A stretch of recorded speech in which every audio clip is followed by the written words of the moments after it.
Dear friends, welcome to Biblical Parivartana. Once again, welcome to Daily Devotions. దేవుని ప్రేమ ఇదిగో.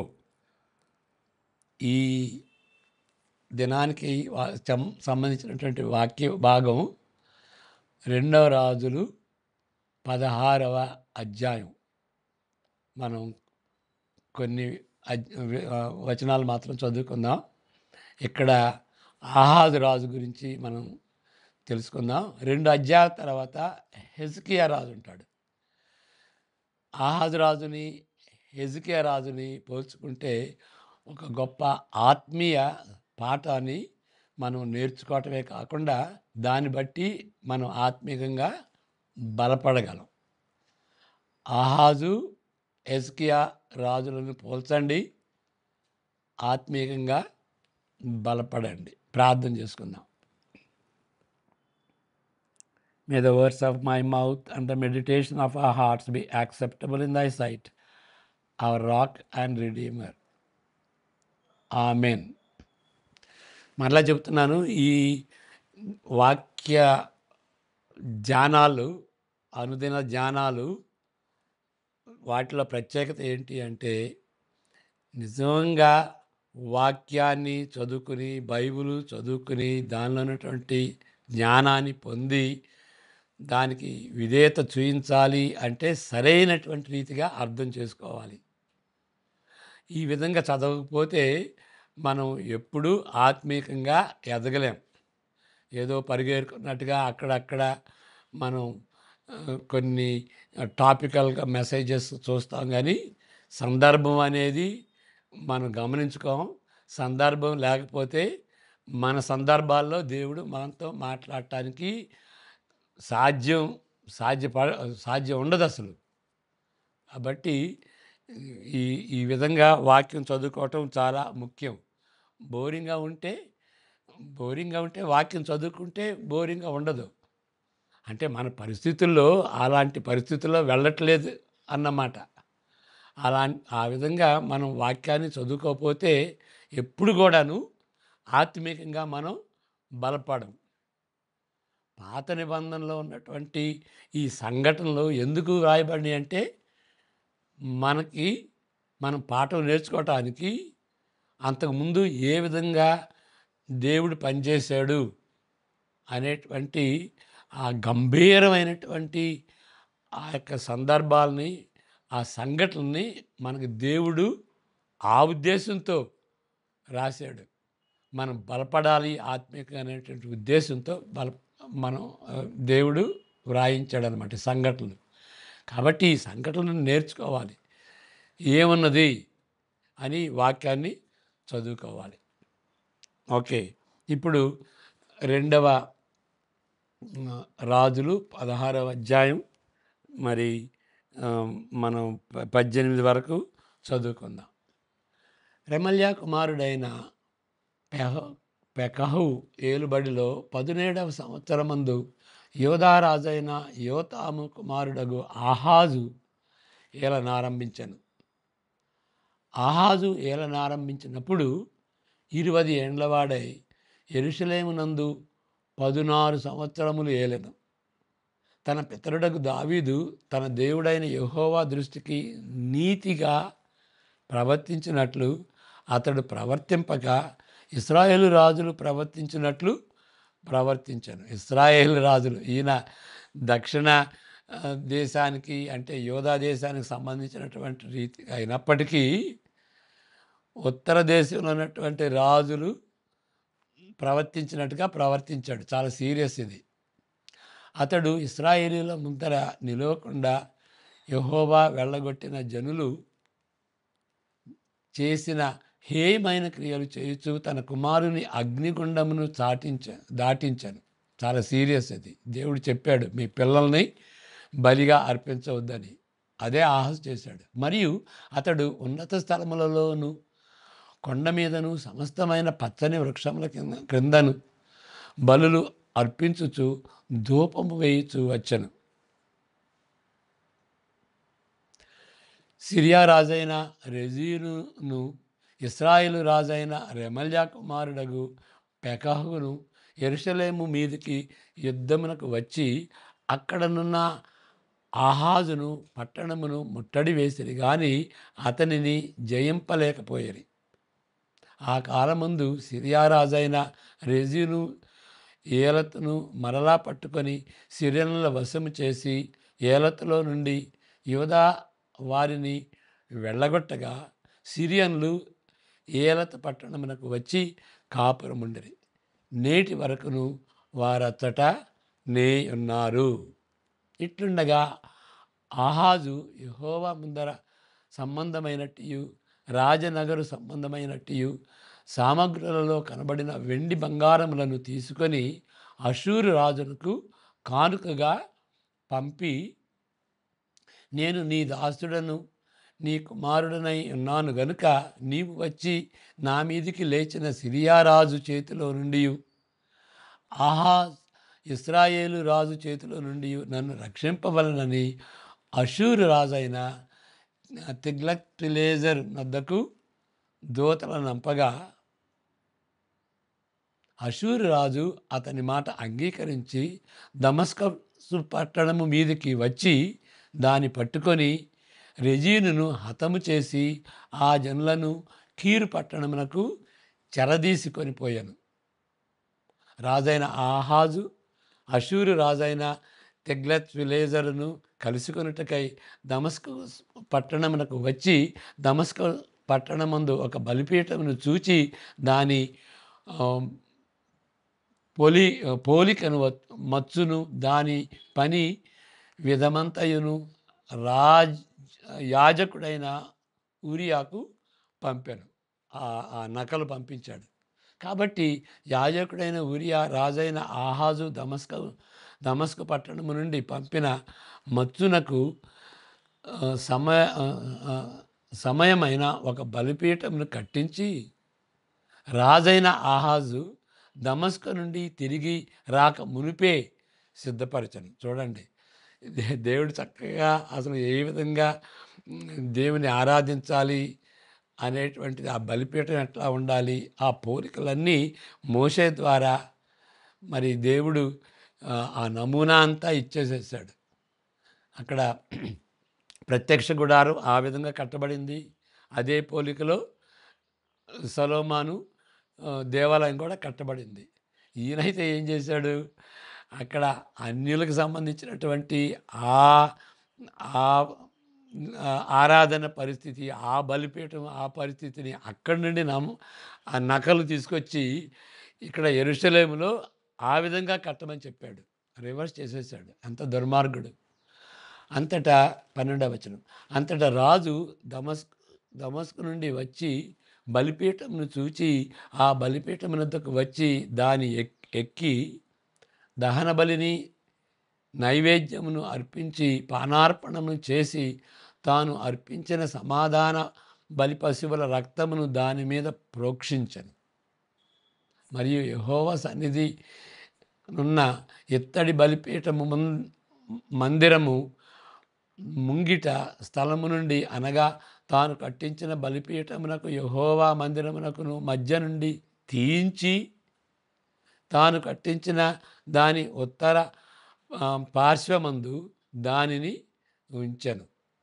అప్పుడు రాజైన ఆహాజు యాజకుడైన ఊరియాకు ఆజ్ఞాపించినదేమనగా, ఈ పెద్ద బలిపీఠము మీద ఉదయం అర్పించు దహన బలులను సాయంత్రమున అర్పించు నైవేద్యములను రాజు చేయు దహనబలి నైవేద్యములను దేశపు జనులందరూ అర్పించు దహనబలి నైవేద్యములను పానార్పణలుగా దహించి ఏ దహనబలి జరిగినను ఏ బలి జరిగినను వాటి పశువుల రక్తమును దాని మీదనే ప్రోక్షింపవలెను.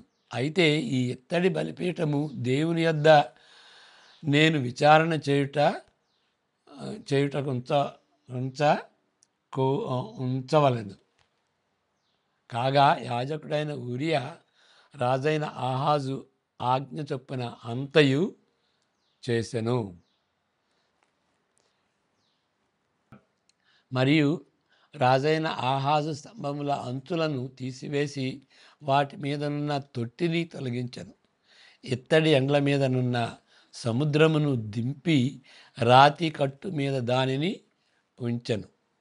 మరియు అతడు అషూరు రాజును బట్టి విశ్రాంతి దినపు ఆచరణ కొరకై మందిరములో కట్టబడిన మంటపమును, రాజు ఆవరణము గుండా పోవు ద్వారమును యెహోవా మందిరము నుండి తీసివేశాను. అడ్జస్ట్మెంట్స్ అన్నీ చేసేసాడు ఈయన.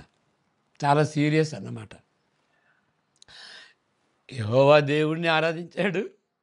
మరి ఆ, అన్యు అన్యుల ఆచార ప్రకారం వాళ్ళ దేవుల్ని కూడా ఆచరించాడు. ఆ దేవుల్ని ఆచరించాడు, ఆ ఆచారాలని కూడాను అవలంబించుకున్నాడు. అక్కడ అషూరి అంటారు. అషూరు నుండి ఆ నకలు తెప్పించుకుని వాళ్ళని మభ్యపరచడానికి ఆ విధంగా చేశాడు.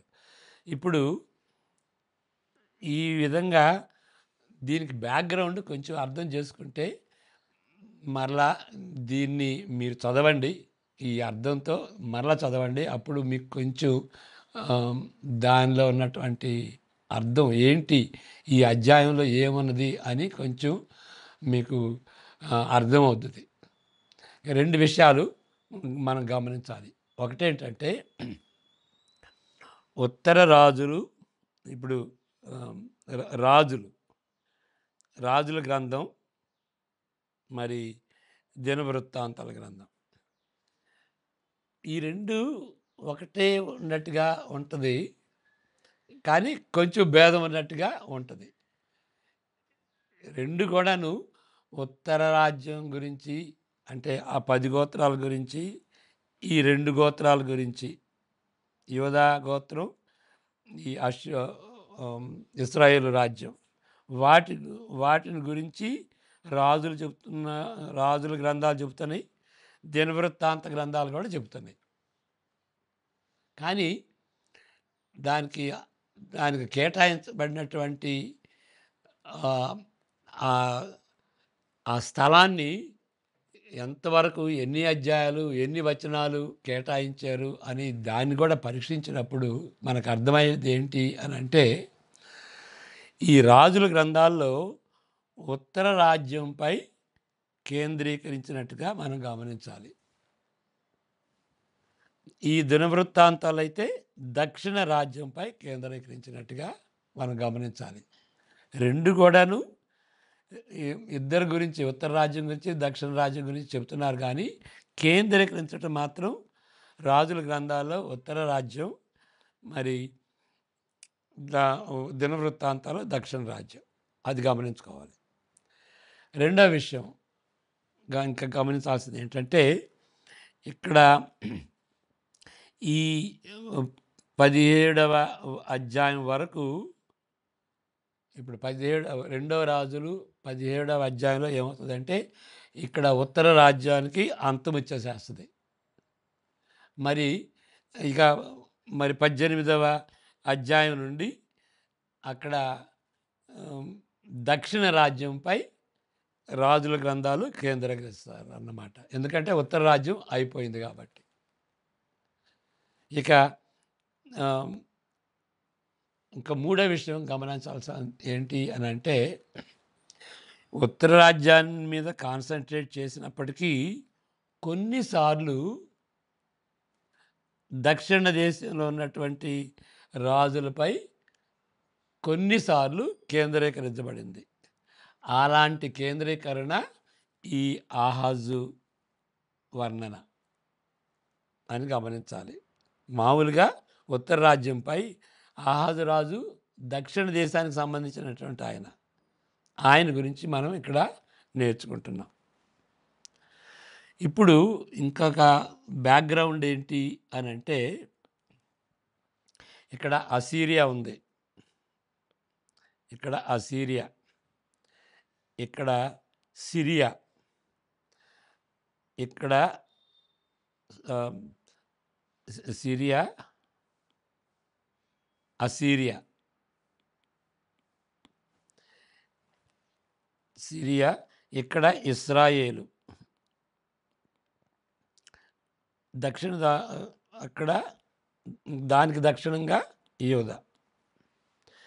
ఇప్పుడు ఈ అష్షూరుకి ఈ సిరియా సిరియా వాళ్ళు అష్షూరుకి కప్పం కడతారు. ఎందుకంటే ఇది సూపర్ పవర్, ప్రాంతీయ సూపర్ పవర్.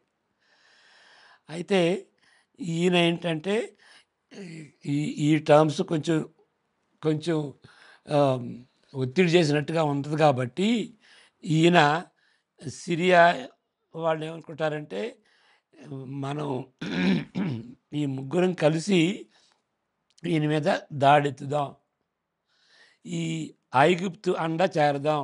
ఇంకా ఐగుప్తు ఇంకా దక్షిణాన్ని ఉంటుంది. అంటే ఐగుప్తుతో పొత్తు పెట్టుకుంటే అది బెటరు. అసీరియా అది అది అంతగా చాలా ఒత్తిడి చేస్తుంది అని ఇక్కడ కప్పం కట్టకుండా ఉండటం కోసమని ఇటువైపు ముగ్గు చూపడానికి ప్రయత్నిస్తారన్నమాట. ఇప్పుడు వీళ్ళిద్దరూ వాళ్ళ దగ్గరికి వెళ్తాడు. ఇశ్రాయేలు దగ్గరికి, యోధా దగ్గరికి వెళ్తే ఇశ్రాయేలు రాజు అంటాడు, తప్పకుండాను నీతో కోఆపరేషన్ చేస్తానంటాడు. యోధా రాజు, ఆహాజు రాజు ఏమంటాడంటే, లేదు లేదు, నేను నీతో కలవను, మీ ఇద్దరితో కలవను అని అంటాడు. కలవనని చెప్పి యోధారాజు ఆహాజు ఈయన అండ చేరతాడు. ఈయన అండ చేరినప్పుడు అప్పుడు యెషయా 7వ అధ్యాయంలో ఉంటుంది. ఇక్కడ ఎందుకయ్యా నువ్వు, నీకు దేవుడు అన్నాడు కదా, సజీవుడు అనేటువంటి దేవుడు అన్నాడు కదా, నువ్వు అషీరు అండ చేరటం ఏంటి, నువ్వు తిరిగి వెళ్ళిపో అని అంటే ఆహాజు వినడు, తిరిగి వెళ్ళను అంటాడు. అది ఇక్కడ జరుగుతున్నటువంటి విషయం. ఇంకా మూడో విషయం మనం గమనించాల్సింది ఏంటి అని అంటే, ఇక్కడ అష్షూరు, ఇశ్రాయేలు 722 BCలో ఈ అష్షూరీయులు వచ్చి దీన్ని ఓడించి ఇక వీళ్ళని ఇక్కడికి డిపోర్ట్ చేసేసారు. అష్షూరు కొంచెం పెద్ద రాజ్యం. అక్కడ ఉన్నటువంటి వాళ్ళని ఇక్కడికి తీసుకొచ్చాడు, దాన్ని తారుమారు చేశాడు అన్నమాట. దాన్ని ఏమంటారంటే డిపోర్టేషన్ అంటారు. ఇప్పుడు ఇక్కడ వీళ్ళలో కొంతమంది మంచి రాజులు, 8 మంది మంచి రాజులు ఉన్నారు. ఈ మిగిలినటువంటి రాజులు, ఇశ్రాయేలు రాజులు అందరూ చెడ్డవాళ్లే. ఆ 20 మంది కూడాను అందరూ చెడ్డవాళ్లే. వీళ్ళలో 8 మంది మినహాయించి వీళ్ళు కూడా చెడ్డవారే. ఇప్పుడు ఆహాజు రాజు కూడాను మంచి రాజు కాదు. దేవుని దృష్టిలో చెడు మంచి అంటే దేవుని దృష్టిలో చెడ్డవాడా, దేవుని దృష్టిలో మంచివాడా, అది స్పిరిచువల్గా, అంతేగాని మిలిటరీగా కాదు. స్పిరిచువల్గా దేవుని దృష్టిలో చెడ్డవాడైతే వాడు చెడ్డవాడు అంటారు, మంచివాడైతే వాడు మంచివాడు. 8 మంది మంచివాడు. ఇప్పుడు ఇక్కడ మనం గమనించాల్సింది ఏంటంటే, వీళ్ళు 722 దగ్గర నుండి ఇక ఇశ్రాయేలీలు అనేటువంటి ఉత్తర దేశం అనేది ఉండనే ఉండదు. ఓకే, అది మనం గమనించాలి. ఇక దాని తర్వాత మరి 586 వరకు BC, 722 నుండి మరి 587 వరకు ఇది దక్షిణ రాజ్యం కొనసాగింది. ఇంకొకటి మనం గమనించాల్సింది ఏంటి అని అంటే, ఇక్కడ చెడు రాజులు వాళ్ళు యెరోబాము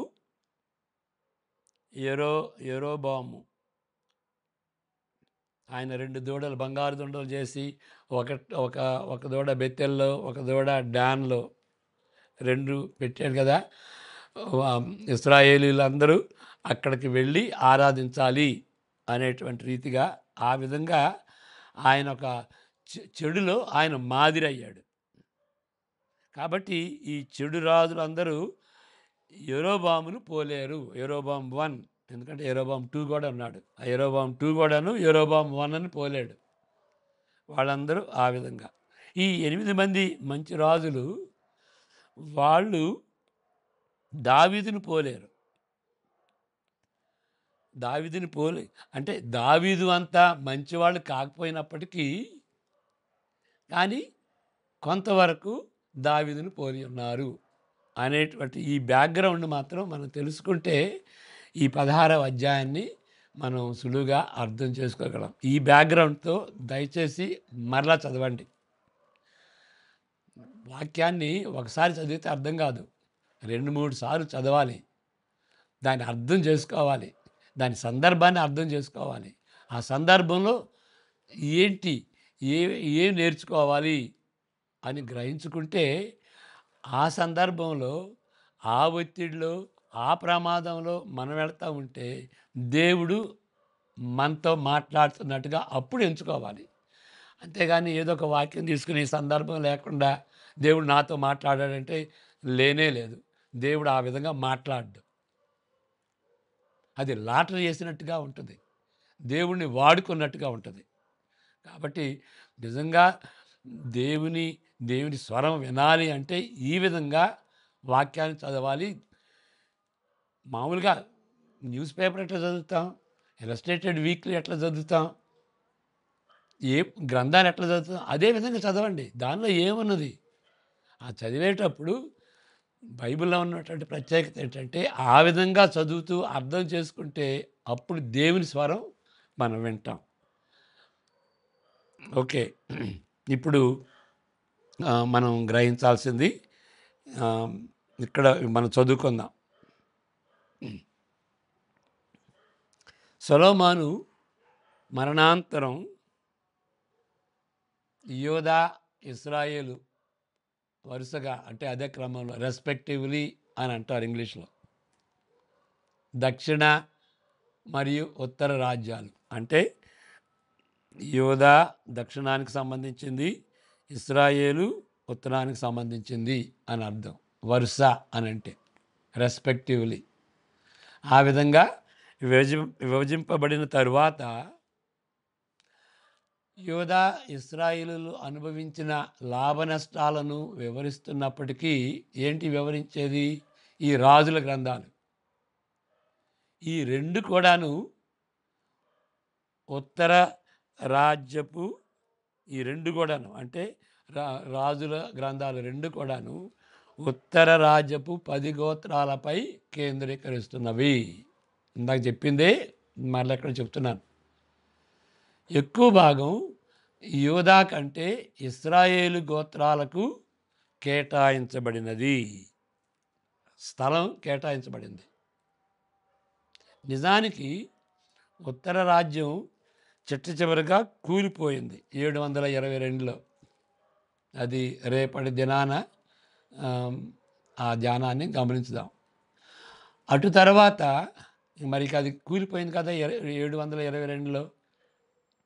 అప్పుడు ఈ రాజుల గ్రంథాలు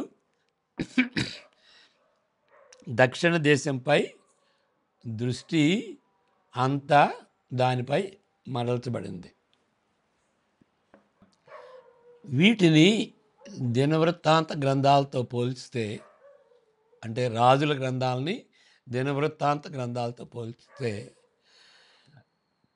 దినవృత్తాంతాలు కూడా అదే చరిత్రను వివరిస్తుంది, కానీ దక్షిణ రాజ్యంపై అంటే యోధాపై కేంద్రీకరిస్తుంది.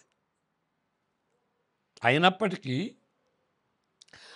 రాజుల 2 గ్రంథాల్లో కూడా కొన్నిసార్లు, ఇప్పుడు దాకా చెప్పిందంతా జనరల్గా, కానీ కొన్నిసార్లు యోధా రాజులలో ఒకరిపై నోటబుల్గా, గణనీయమైనటువంటి నోటబుల్గా అంటే గుర్తించేటువంటి రీతిగా మరి యోధా రాజులపై కేంద్రీకరిస్తుంది కొన్నిసార్లు. అలాంటిది 2వ రాజులు 16వ అధ్యాయం. ఈ దక్షిణ రాజుల కంటే ఉత్తర రాజులు మరింతగా క్షీణించిపోయిరని, దక్షిణ రాజుల కంటే ఉత్తర రాజులు మరింతగా క్షీణించిపోయిరని సాధారణంగా చెప్పొచ్చు. దక్షిణ రాజుల్లో అనేకులు యెహోవాను అనుసరించని కానీ, దక్షిణ రాజుల్లో 8 మంది అని చెప్పాను కదా, అనేక మంది యెహోవాను అనుసరించని కానీ దావీదు తీరులో కాదని వివరించబడింది. అంతగా ఇప్పుడు దావీదంటే మరి దేవుని యొక్క హృదయానుసారుడు అని. వీళ్ళు 8 మంది అట్లాంటి వాళ్ళు కాదు.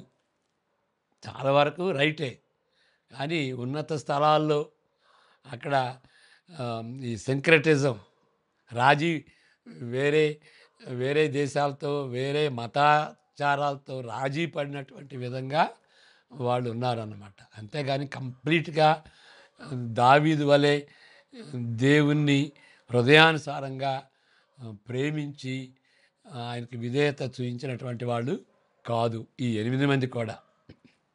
ఇక ఉత్తర రాజుల్లో అనేకులు ఇశ్రాయేలును పాప మార్గమున పట్టించి నెబాతు కుమారుడైన యరొబాము 1 అంటే యరొబాము 2 వచ్చిన తర్వాతే యరొబాము 2 అంటారు, యరొబాము 1 అని అనరు. రెండవ యరొబాము వచ్చినప్పుడే యరొబాము 2 అంటారు. ఓకే, కాబట్టి అంటే మనకు స్పష్టంగా ఉండటం కోసమని యరొబాము 1 అన్నాను. యరొబాము అడుగుజాడలలో నడిచినట్లు వాళ్ళు వివరించబడ్డారు. ఎవరు? ఉత్తర రాజులు. కానీ దక్షిణ దేశంలో కూడా అప్పుడప్పుడు దుర్మార్గులైన రాజులు, వెరి రాజులు వాళ్ళు వెలిచారు. అలాంటి రాజు ఈ ఆహాజు రాజు. ఆయన నిజమైనటువంటి ప్రాబ్లం ఏంటి? ఆహాజు రాజుది మతపరంగా కానీ దైవ సిద్ధాంతపరంగా కానీ, దాన్ని థియలాజికల్ రాజు, ఆ రాజు వ్యర్థుడు. ఆయన నిజమైనటువంటి ప్రాబ్లము థియాలజీ అన్నమాట. థియలాజికల్గా, సిద్ధాంతపరంగా, లేకపోతే మతపరంగా, దైవికంగా అని కూడా అనొచ్చు. తన పితరుడగు దావీదు తన దేవుడైన యెహోవా దృష్టికి నీతిగా ప్రవర్తించినట్లు అతడు ప్రవర్తింపక ఇశ్రాయేలు రాజులు ప్రవర్తించినట్లు ప్రవర్తించను. అతడు ఇశ్రాయేలీల ముందర నడవకుండా యెహోవా వెళ్ళగొట్టిన జనులు చేసిన హేయమైన క్రియలు చేయుచు తన కుమారుని అగ్నిగుండమును దాటించను. చాలా సీరియస్ ఇది. రాజకీయ ఏ శ్రేష్టత అంతకంటే మెరుగ్గా ఏమీ కనిపించదు. ఇప్పుడు ఆత్మీయంగా బాగుండకపోతే మరి రాజకీయంగా కూడాను ఎక్కువ శాతం దానిలో కూడా మెరుగ్గా ఉండరు. కొన్నిసార్లు ఆ విధంగా షూట్గా ఉంటారు. ఉత్తర ప్రాంతంలోనున్న ఇశ్రాయేలు సిరియన్లు, ఉత్తర ప్రాంతంలోనున్న ఇశ్రాయేలు సిరియన్లు ఆయనను వేధించినందున, ఇందాక చెప్పాను కదా, ఆ ఇద్దరు రాజులు ఆయన పైకి వచ్చారని. యోధా రాజు అయిన ఆహాజు దేవాలయంలోని సంపదనంతటిని అడుగంటించి అషూరు రాజైన టెగ్లస్ పిలేజర్కు పంపించాను. టెగ్లస్ పిలేజర్ అని అంటారు, తిగ్లత్ పిలేసరు అని తెలుగులో అంటాం. ఇక్కడ ఆయన్ని మభ్యపరచడం కోసమని ఈ ఇద్దరు రాజులు ఎవరు? ఉత్తర దేశంలో ఉన్నటువంటి ఇశ్రాయేలు రాజు, దానికి ఇంకా ఉత్తరంలో ఉన్నటువంటి సిరియా రాజు, వాళ్ళిద్దరు రాజులు ఒత్తిడిని బట్టి ఈ ఆహాజు రాజు ఏం చేశాడంటే అషూర్ రాజుకి వెళ్ళాడు. నేను చెప్పినటువంటి రీతిగా టిగ్లస్ పిలేసర్కి. ఇక ఇక్కడ ఈ దేవాలయంలో ఉన్నటువంటి బంగారం కానీ వెండి వస్తువులు కానీ ఆయనకి పంపించాడు. అషూరు అగ్ర ఆ, అగ్రరాజ్యంగా అవతరిస్తుంది. అప్పుడు ఇట్ ఈస్ డెవలపింగ్. యోధాపై ఒత్తిడి తగ్గించగలిగేటట్లుగా యోధాపై ఒత్తిడి తగ్గించగలిగేటట్లుగా సిరియా ఇశ్రాయేలుపై ఒత్తిడి ఎక్కువ చేసేటటువంటి రీతిగా ఈ అషూరు రాజు అట్లా చెయ్యాలి అని మరి ఈ ఆహాజు రాజు అషూరు రాజుకి కప్పంగా ఇచ్చాడు. ఏటిని? ఆ దేవాలయంలో ఉన్నటువంటి వస్తువుల్ని. అది మొసలికి పెద్ద మాంసపు ముక్కను విసరి వేసినట్లుగా ఉంటుంది. ఏంటి? ముసలికి కొంచెం మాంసం పెడితే ఇంకేమంటుంది ముసలి? ఇంకా కావాలి అంటది. తప్పనిసరిగా ముసలి ఇంకా కావాలని ఆశపడుతుంది. అంతకంటే దారుణమైనటువంటి సంగతి ఏంటి అని అంటే, ఆహాబు అషూరు చేత ఆకర్షింపబడి అషూరు విగ్రహారాధనను యెరూషలేము దేవాలయపు ఆరాధనకు పరిచయం చేస్తాడు. అక్కడ ఉన్నటువంటి ఆచారాలు, మరి అక్కడ ఉన్నటువంటి దేవుళ్ళు దేవతలు దాటిని ఇంపోర్ట్ చేసుకుని ఇక్కడ ఈ యెరూషలేములో ఉన్నటువంటి దేవాలయానికి వాటిని ఇంట్రడ్యూస్ చేశాడు. భయమును బట్టి ఆహాజు అన్యుల బలగాలను ఆశ్రయించాడు. యెషయా కూడా అదే చెప్తున్నాడు. ఎందుకయ్యా నువ్వు ఈ అషూరుని ఆశ్రయించటం ఏంటి? నీకు దేవుడు అన్నాడు కదా, దేవుడు ఇమ్మాన్యుయల్ కదా, నీకు తోడుగా ఉన్నాడు కదా అని యెషయా 7:14 మనం చదువుతాం. అదే సందర్భం. దానికి హిస్టారికల్ బ్యాక్గ్రౌండ్ ఇదన్నమాట. అషూరు రాజును బట్టి అనగా అషూరు ఎడల గల మర్యాదను బట్టి తాజాగా అనేక విధాలుగా ఈ ఆహాజు రాజు రాజీ పడ్డాడు. థియాలజికల్గా, దైవికంగా రాజీ పడ్డాడు ఆ భయాన్ని బట్టి. 2 అధ్యాయాల తర్వాత తటస్థపడుతున్న హెజ్కియా ఆహాజును పోల్చినప్పుడు ఇంకా అషూరు నుండి మరింత తీవ్రతను ఎదుర్కొన్నప్పుడు అషూరు నుండి ఇప్పుడు హెజ్కియా ఈ ఆహాజ్ అయితే ఈ చిన్న రాజ్యాల నుండే ఆయన ఒత్తిడి పొందుకున్నాడు. ఈ తర్వాత వచ్చినటువంటి ఆ హెజ్కియా ఆయన అషూరు నుండే మరి ఇంకా అషూర్ అంటే ఇంకా super power, regional super power. అంత తీవ్రతను ఎదుర్కొన్నప్పుడు మరి హిజ్కియా ఏం చేశాడు? రాజీ పడలేదు. రాజీ పడే ఆలోచన లేదు ఆయనకి. ఆయన ఏం చేశాడు? ఆ హిజ్కియా రాజు దేవుని సన్నిధిని శ్రద్ధగా వెతికాడు. అంత తీవ్రతలో ఆయన ఏం చేశాడు? అషూరు వాళ్ళతో రాజీ పడకుండా, ఆ ఆరాధనతో రాజీ పడకుండా దేవుని సన్నిధిని ఆశ్రయించాడు, శ్రద్ధగా వెతికాడు. అయితే ఆహాజు ఏం చేశాడు? తన అవివేకమును బట్టి, అవిశ్వాసమును బట్టి తగినంతగా తలనొప్పి తెచ్చుకున్నాడు. అది తలనొప్పే మరి.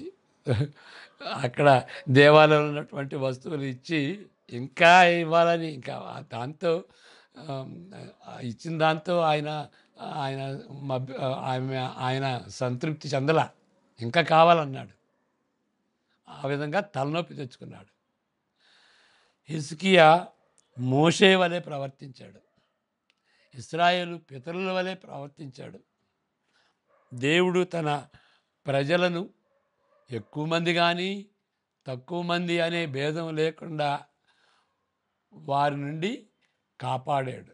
ఎక్కువ మంది వచ్చినా కానీ వ్యతిరేకంగా, తక్కువ మంది వచ్చినా కానీ దేవుడు కాపాడుతాడు, దేవుడు కాపాడటానికి సమర్థుడు అని ఎంచుకున్నాడు. ఎవరు? ఆయన హిజ్కియా. మోషే వలె ప్రవర్తించాడు. ఇశ్రాయేలు ప్రవర్తన వలె, పితరుల వలె ప్రవర్తించాడు. అది మనం నేర్చుకోవాల్సినటువంటి పాఠం. ఆ విధంగా ఆత్మీకంగా బలపడాలి. హిజ్కియా వలె ఎక్కువ మంది కానీ తక్కువ మంది కానీ దేవుడికేంటి? ఎక్కువ ప్రాబ్లం కానీ తక్కువ ప్రాబ్లం కానీ దేవునికేంటి? ఎక్కువ మంది శత్రువులు కానీ తక్కువ మంది శత్రువులు కానీ దేవునికేంటి? దేవుడు తన ప్రజలను కాపాడటానికి సమర్థుడు అని ఆయన నేర్చుకోవాలి. మనం కూడా ఆ విధంగా నేర్చుకుని దేవునిపై ఆధారపడాలి.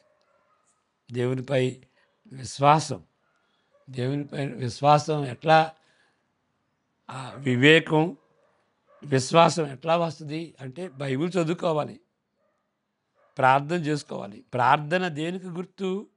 దేవుని మీద ఆధారపడినటువంటి రీతిగా, ఆధారపడినటువంటి జీవితానికి గుర్తు. కాబట్టి బైబిల్ చదువుకోవటం, ప్రార్థన చేసుకోవటం, ఇక అది లేకుండా ఇక ఇదంతా ఏమీ పనికిరాదు. తప్పనిసరిగా ఆ విధంగా బైబిల్ చదువుకుని ప్రార్థన చేసుకుంటే మనం విశ్వసిస్తాం, జ్ఞానం సంపాదించుకుంటాం. అప్పుడు దేవుడు మనల్ని కాపాడగలడు. ఆ విధంగా హిజ్కియా జీవితంలో రుజువైంది. ఆ విధంగా మోషే జీవితంలో రుజువైంది. ఆ విధంగా మరి అబ్రహాం, ఇస్సాకు, యాకోబు జీవితంలో కూడా మనం వాడిని చూడగలం. ఆ విధంగా చేద్దామా? ప్రార్థన చేసుకుందాం. May the grace of the Lord Jesus Christ, the love of the Father, and the fellowship of the Holy Spirit, the fellowship that the Holy Spirit creates, be with each one of us now and all the days to come. Amen.